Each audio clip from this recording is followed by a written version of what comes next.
Good morning, good afternoon, good evening, depending on where you're watching us from across the globe. This is the Kisumu Street Talk Show, and this is the Dice, where we dissect issues separating facts from fiction. And today we have a guest with us here. This guest is a senatorial position aspirant in the Kisumu County. Ladies and gentlemen, let us welcome Philip Pande. Welcome, sir. Thank you, Cliff. It's a pleasure to join the show today. Yeah. I'm happy to interact with our viewers. Let's do this. Yes, karibu sana. Now, welcome to the show. This is the Dice. Now, straight to put everything into perspective, my first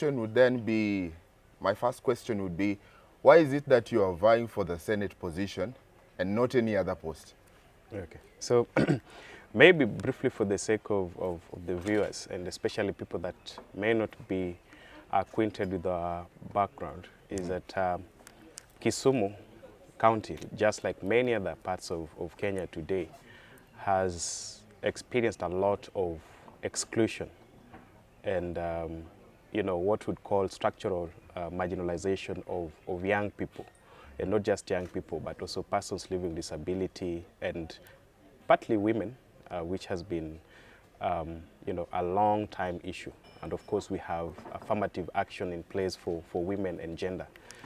But for a while then now, we've been working on a movement, a young people's movement that then brings young people close to the table and to engagement platforms.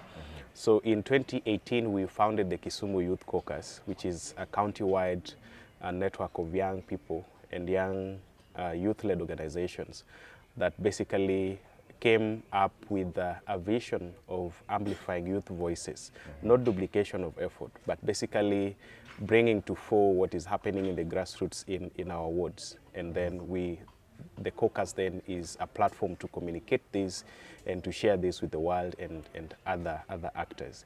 And so in that spirit, then we realized that there is a substantial movement that has come this far. And the best way to consolidate it is to have a voice at the table. And the table would mean a conclusive and a most inclusive platform, which includes everybody, every young person within the county. So that's why we are going for the Senate. Otherwise, we would have gone for the governor. We are giving it some time. We are giving people sitting on that position a while to structure issues and also just have a perspective on how best we could approach it. But as you also know, is that the Senate really determines what happens in the counties, because the future of this country, the future of grassroots development is devolution. It's county governance, it's sub-national governments, and the place where all these matters are curated in terms of policy formulation, in terms of driving the agenda, in terms of revenue division and allocation, it's the Senate. That's why we are most interested in it. Very well. Now, still sticking to the Senate, the Senate, part of the role of the Senate is under Article 96, is the oversight, to do an oversight on those other bodies of the government. My question would then be, the nature of politics that we have in Kenya is then that normally a majority of the senators in the Senate normally come from one political party, and most of the time you find that the president is the party leader. So then, do you think there's a problem with oversight if the person who is the head of the executive is the one who is leading that particular party, and then these people come from this party, and do you think there's a problem with oversight as far as that is concerned? Well, there are a number of challenges with oversight, not just at the Senate, but even at the county assemblies. But what I would say is the role of a senator per se is not limited to Article 96. If you look at our manifesto, you'll realize that we've dubbed it beyond Article 96, making devolution work for the forgotten millions. So we want to deliver more than Article 96, and of course we'll come to that details. Importantly, to answer your question specifically on whether oversight is failing because of our party leaders, because of our structures, I would say this. As an elected leader, there is a delicate balance between party loyalty and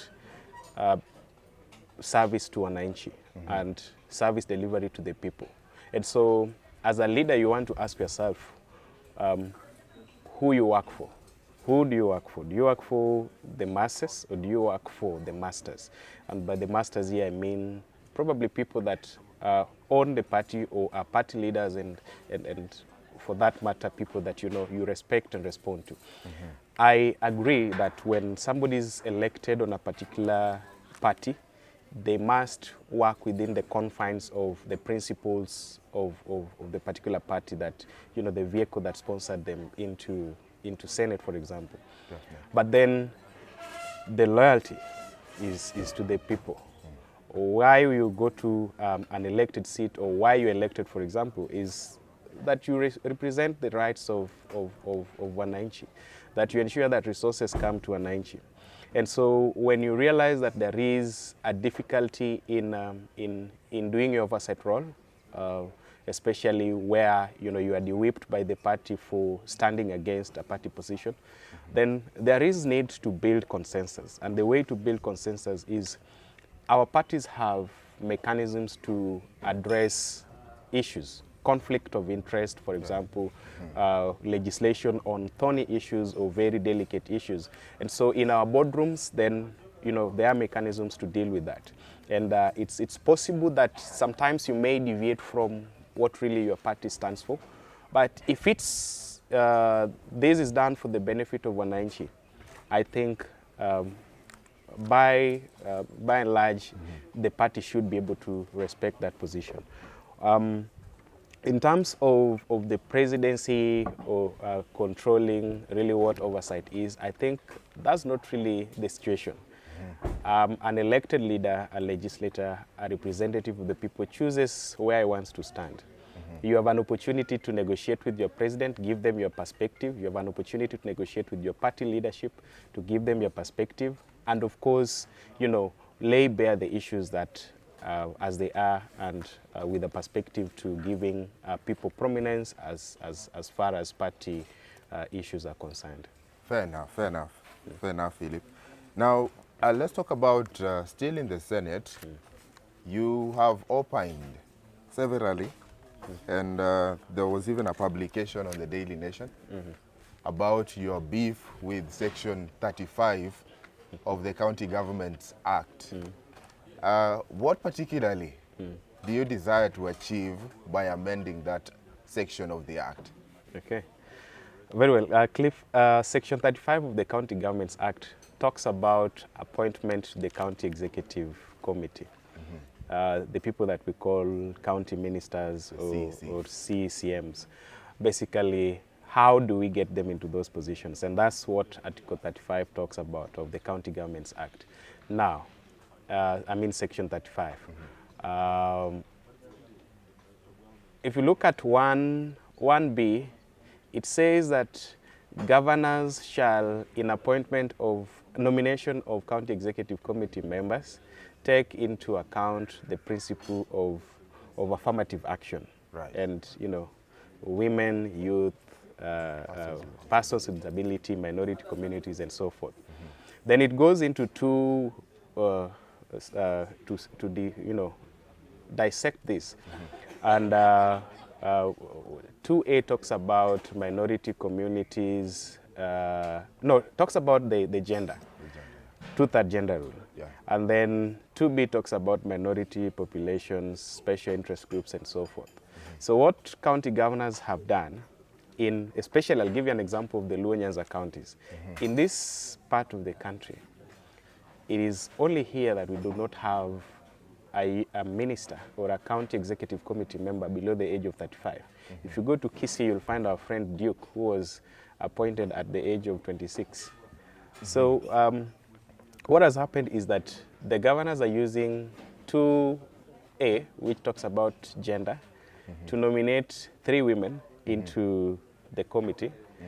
And then the same 3 women, then acts as representatives of minority communities, special interest groups in 2B, which means that the principle of affirmative action in 35(1)B has been overtaken. So we don't want to leave this at the mercies of the governors, at goodwill of the governors. We want to make it compulsory. That the same way it talks about the 2/3 gender rule, then it says 50% young people. And when we say 50% young people, we say 2 female below the age of 35, 2 male before the age of below the age of 35, and 1 person living with disability.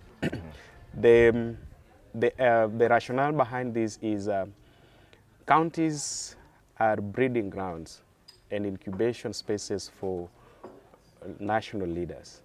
Future leaders. And yes, and future leaders. And we are 79% of this population, for goodness sake.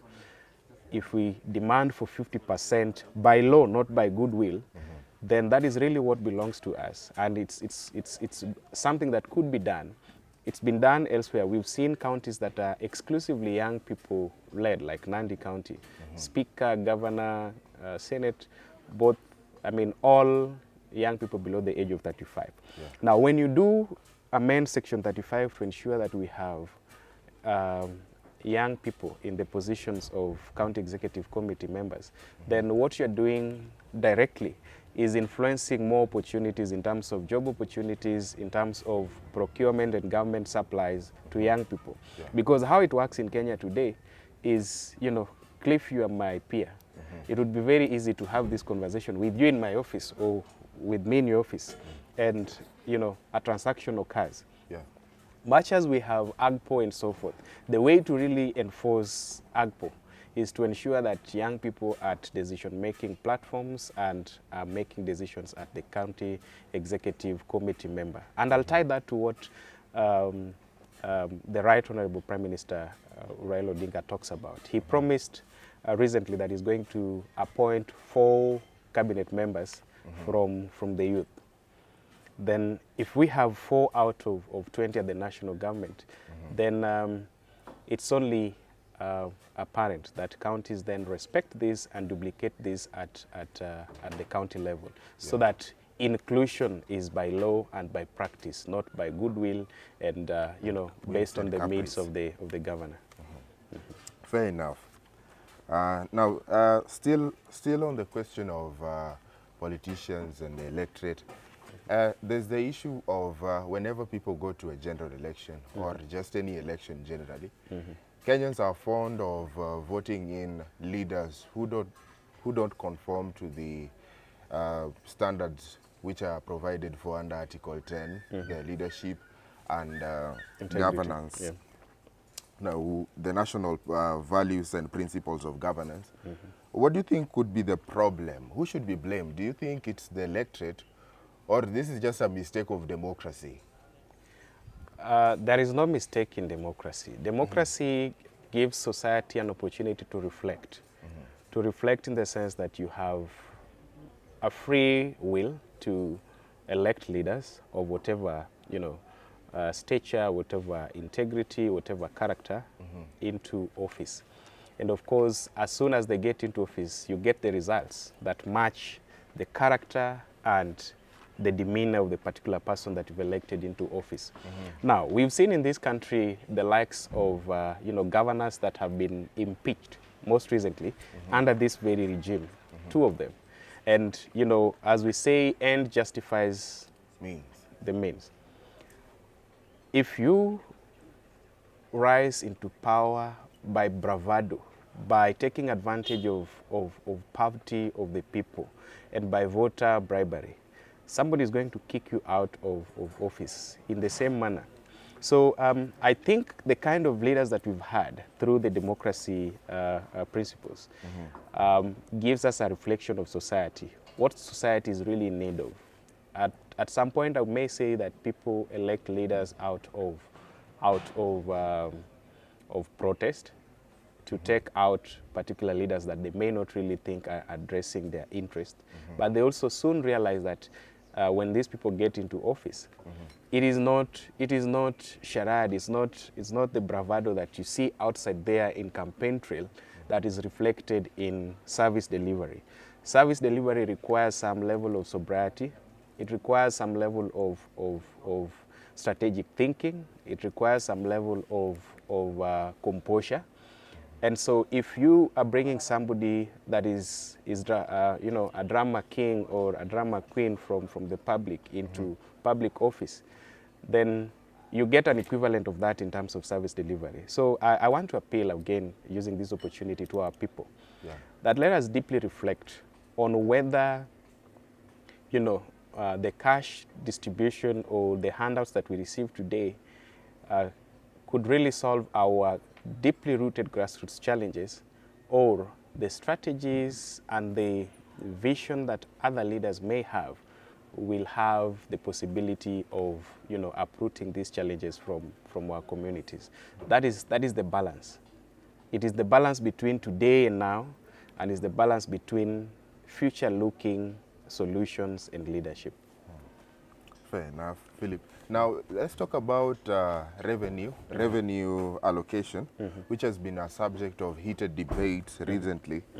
Now, do you support, of course, the BBI now is resting. We are waiting to see what will be said in the Supreme Court. Now, there's the issue of increase in that particular revenue that is trickled down to the counties. Do you support an increase of that 15%?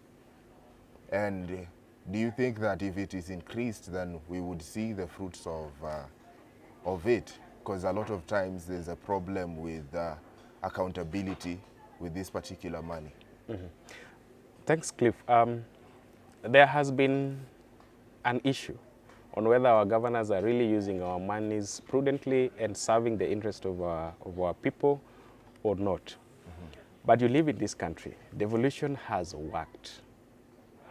On a scale of 1 to 10, I would give it 7, because we have counties where devolution has delivered 9 out of 10. And I'll give you an example of the ASAL counties in northern Kenya. In places where you only had district headquarters and, you know, dilapidated municipality structures, today we have emerging and frontier towns and cities that are coming up in the north. You have, you know, referral hostels, you have stadia, you have tarmac road for the first time in places like Wajir and you know, the deep parts of Marsabit. Looking at that and looking at what has happened in some of our counties very close here in Kisii, then you'd say that devolution is working for us. And so, as an advocate of grassroots development and as an advocate of decentralization of power to the people, I would advocate for a 60% allocation of our revenue to the sub-national governments, which are counties, and 40% to the national government. The BBI proposed 35% of the national revenue into counties. I think there is a possibility to do more and give more. Now, this is the rationale. If we are saying that we've devolved functions, for example, health and agriculture in Schedule 4 of our Constitution, then there is only need that this money follows the functions that we've given counties. I'll give you an example of what the Transition Authority ought to have done. We have, you know, national government structures, including offices. In Kisumu, you'll see the former provincial headquarters.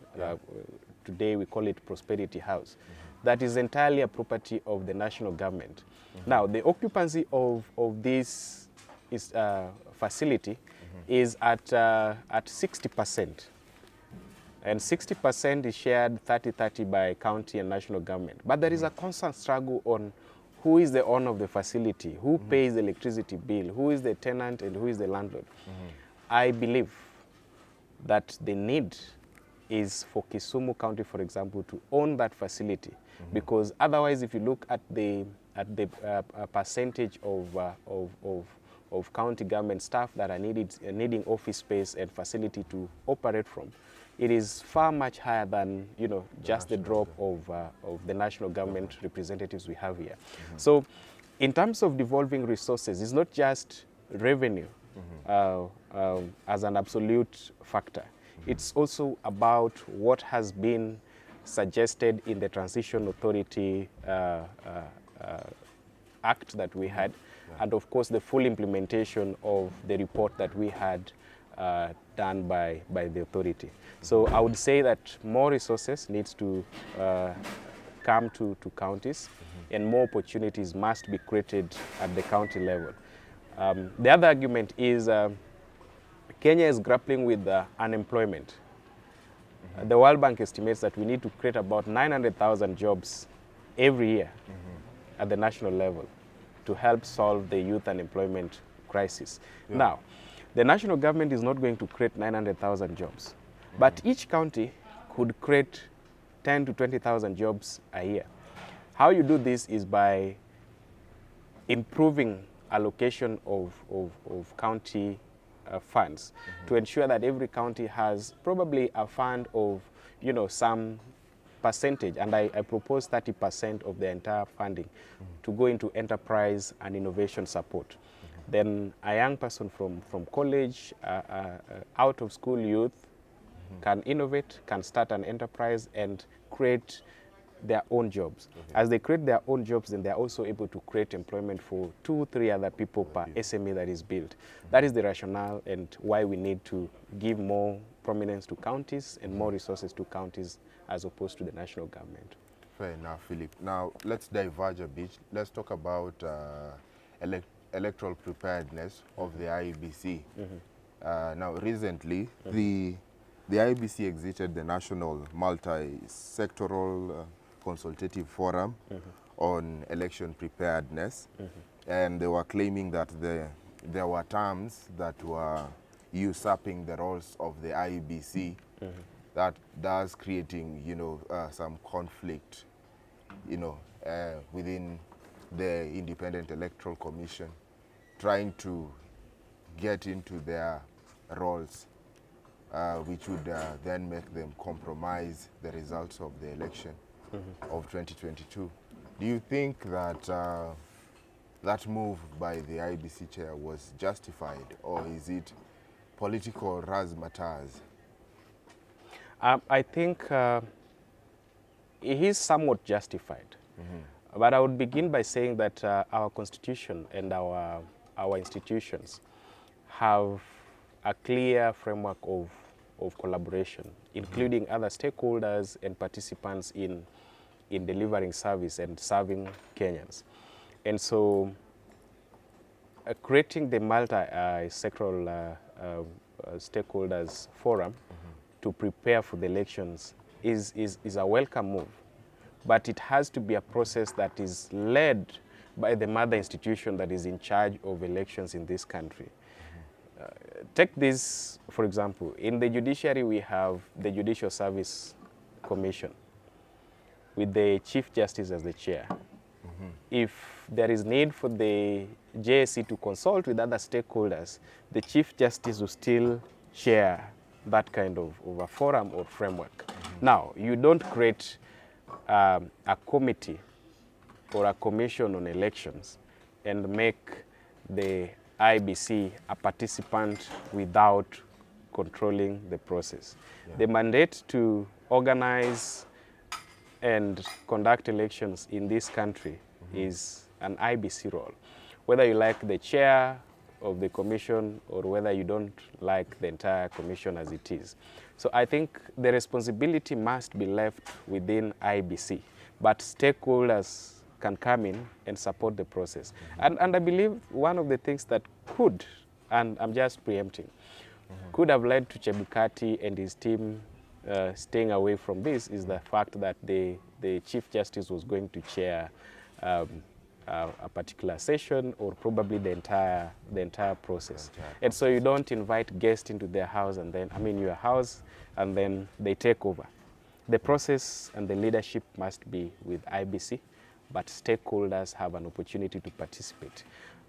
This would also help us to, address issues, for example, to do with electoral violence, electoral malpractices like voter bribery, help us strengthen our electoral laws, and also help us deal with post-election petitions and basically settling after that process, because now post-election petitions are handled by the judiciary by and large. But of course the police are involved, other institutions are involved. But what I'm saying in short is let IBC take the leadership, let other stakeholders participate within that framework. Thank you very much, Philip. Ladies and gentlemen, let us go for a short break. We'll be right back.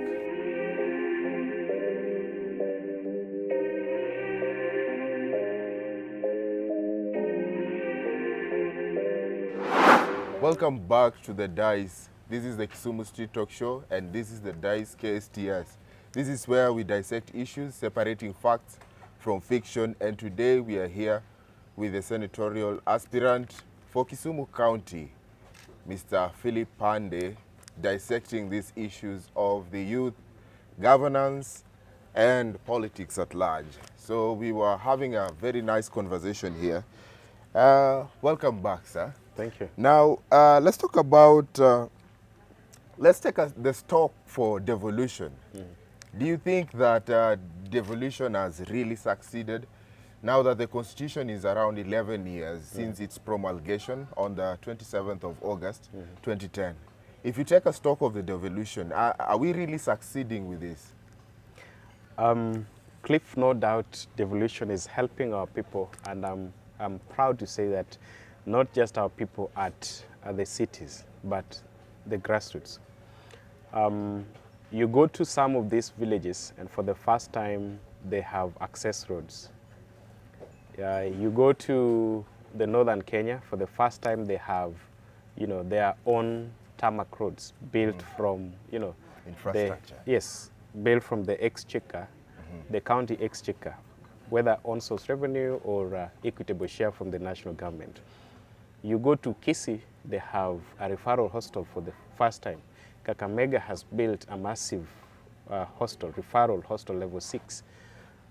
You find a stadium constructed by Governor Paranya, ground up using devolution funds. You go to Laikipia today, there is a 2.5 billion fund for enterprise development. You go to the coast, particularly Kwale, Governor Sami Mvurya is, airlifting students to Europe and India for studies, what Tom Mboya did here in the 50s and 60s. You looking at Kitui County, it looks like, the next build Rwanda by Rwanda for our context of devolution in Kenya today. And many more examples, We have cases where devolution may not have given us the true picture and the, what really we expected, especially in our Luo Nyanza counties. And I say that with authority because we've seen what devolution has done in this part of the country. I could say 20% delivery, but over and above what we see at the national level and as a cross-section of implementation of devolution, it is perfectly working for our country. It is creating local jobs. It's building new towns. And of course, much as our part of the country may not be doing well, I like the progressive idea that, Governor Nyong'o has been able to establish Maseno Town, Katito, Ahero, and on the 17th is opening up Moroni. What this means is that these new towns, or newly established administrative units in terms of towns, are able to attract investments and structurally develop from what they are today, looking into the future as, peripheral economic hubs, so that we do not really stress the CBD as the economic hotspots, but you are decentralizing devolution into the emerging towns and making people within those communities and those rural areas able to transact and trade at a commercial level and as a level of a town. Infrastructure development is guaranteed when you open up spaces like that. And this is only possible through devolution and through the Cities and Urban Areas Act, I think, of 2010. So devolution is working for our people. It is doing well. We need to sort out some issues, for example, in the health sector. We need to sort out teething problems within the separation of powers of national government institutions, parastatals, and the county government. If we are able to have some way of collaboration, and I think this should be initiated by the committee chaired by the Deputy President, the IBEC, which supports the integration between the national and county governments in terms of budget and economic issues, and of course relationships. If we are able to embrace devolution wholly, and by this I mean the person in charge of the country as president, if he has the vision of grassroots development, then they are able to decentralize more resources and push more resources and opportunities towards counties. And we are going to solve the crisis of unemployment. We are going to solve the crisis of marginalization of certain regions. And you've seen this firsthand. Yeah. Fair enough. You even alluded to the fact that you would even give it a 70%. Yes, I would give it 60 to 70%. Success. This is success. This has been a new framework of governance. Of course, moving from the central government into establishment of 47 new units working, and being able to coordinate this through the Council of Governors, being able to have human resources where they did not exist before, being able to build roads where they did not exist before, being able to construct referral hostels in nearly all the 47 counties from ground up. Yeah. Fair enough. That's a real success. Fair enough, Philip. Now let's talk about the youth factor, because in as much as they say the youth constitute over 70% of the current population, it is without doubt that they are 100% of the future. And so my question would then be, during the launch of the new social hall in Kisumu, you are quoted to have said that there is a disconnect. You are citing the problems that are bedeviling, or rather the predicaments that are bedeviling the youth empowerment. And you talked about one of the issues was there being a disconnect between government policies and those who these policies are being made for. That's the youth.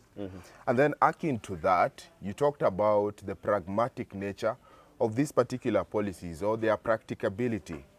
So now, as a senatorial aspirant, or in your position as you are right now, what do you think is the magic wand or the silver bullet towards curing these particular problems or predicament, or what is it that you have for the youth? Okay, this is what I would say, Cliff. A majority of our institutions and even counties are headed by people that are 60 plus. In this country today, the population of 60 plus in terms of their age is only 3.8%. That's about 1.8, 1.9 million of our population.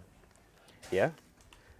But a majority of these policies are supposed to make the country fairer and our institution fairer and be able to deliver to the majority or the masses. And 79% of this population is below the age of 35. Julius Nyerere says that if you want to develop a people, it is development that themselves are involved in. Someone cannot come from the outside to develop you without your participation and without your contribution. And this resonates with what devolution gives us. public participation in formulation of policies and in terms of development. Therefore, even at decision-making levels, then the participation of young people should be first-hand, not through representation of people that are not really the youth themselves. If you want persons living with disability to succeed in terms of implementation of policies and really passion towards that sector, then that must be led by one of their own. You ought to be at the table. Yes, if you want the youth to implement policies that are meant for them and to design policies that are meant for them, they must be the designers, they must be the people taking the decisions, and they must be the people communicating these decisions to the youth themselves. You cannot tell me today that somebody that is 60, 70 knows more about the youth than the youth themselves. Our issues are simple and complex. It ranges from simple and complex. I'll tell you.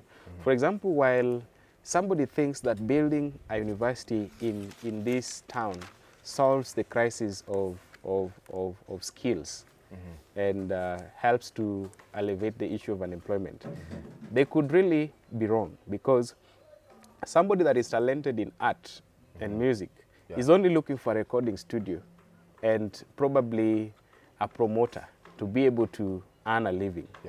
Somebody that is gifted in football is only looking for a good agent to take them to Europe and start earning and start living a decent life. So, and our people will not understand this. Our folks at home and in many places insist on excellence, academic excellence, wanting you to look like them. So there's the issue of mindset. Yes, the mindset. We must not be conservative. Our leaders are conservative. They are conservative in their dressing, they are conservative in their thinking, they are conservative in their decisions. The youth are very flexible, very innovative, very disruptive. And so you want to have them leading their own issues, factoring in their own issues, using their own innovation, creativity, and need. And of course, life is changing very fast, and things are turning very fast. Today, and of course, you've seen through COVID and many other issues that young people could die as fast as the old folks are dying. And so when you keep promising a future, they will die before that future comes. The future should be today. We should be able to do these things today and be able to really take charge of our destinies at a young age. A good example is the life of Tom Mboya. Now, at the age of 23, he was already a force in the labor movement in Kenya. At 27, he was at Lancaster, out of just the 8 Kenyans representing, our country at the conference. But now, at 30, 31, Minister of Justice and Constitutional Affairs, Economic Planning, and so forth. And so, by and large, our first economic blueprint was developed by a young man in his 30s. And today, with an education superior to what Tom Mboya had, we are told that, you go to wait. We have more human resources and capacity and professors and so forth. If in your professorship and in your many years of living, you've not impacted the grassroots, you've not designed a simple solution to tackle the issue of unemployment, of poverty, of food insecurity, then what do you want to tell us at 50 or 60 years? Development is also progressive, and a progressive mind helps achieve more than somebody that comes here lately in their senior ages. So we believe and we insist that young people have the potential, they have the vigor, they have the space to develop, and they have room to correct mistakes that they may make in public service or even in private service. Thank you very much. Now, what would be the takeaway? What would be your final word for the Kisumu electorate as well as the youth. You've talked extensively about to the youth. What would be the takeaway for those who are watching us right now? Just generally, a summary. What would be your take-home point? Okay. That's your camera. So Cliff, maybe I start by thanking the Dice for this opportunity. You're doing a great job. And of course, this is why I say the youth are more disruptive and able to do this, because you've created a platform where we could interact directly with our people and the audience in this country and the globe at large. Now, to our people, Jo Kisumu, and especially the young people, there is no time for complacency. There is no time for apathy, not even voter apathy. It is time for rapid action.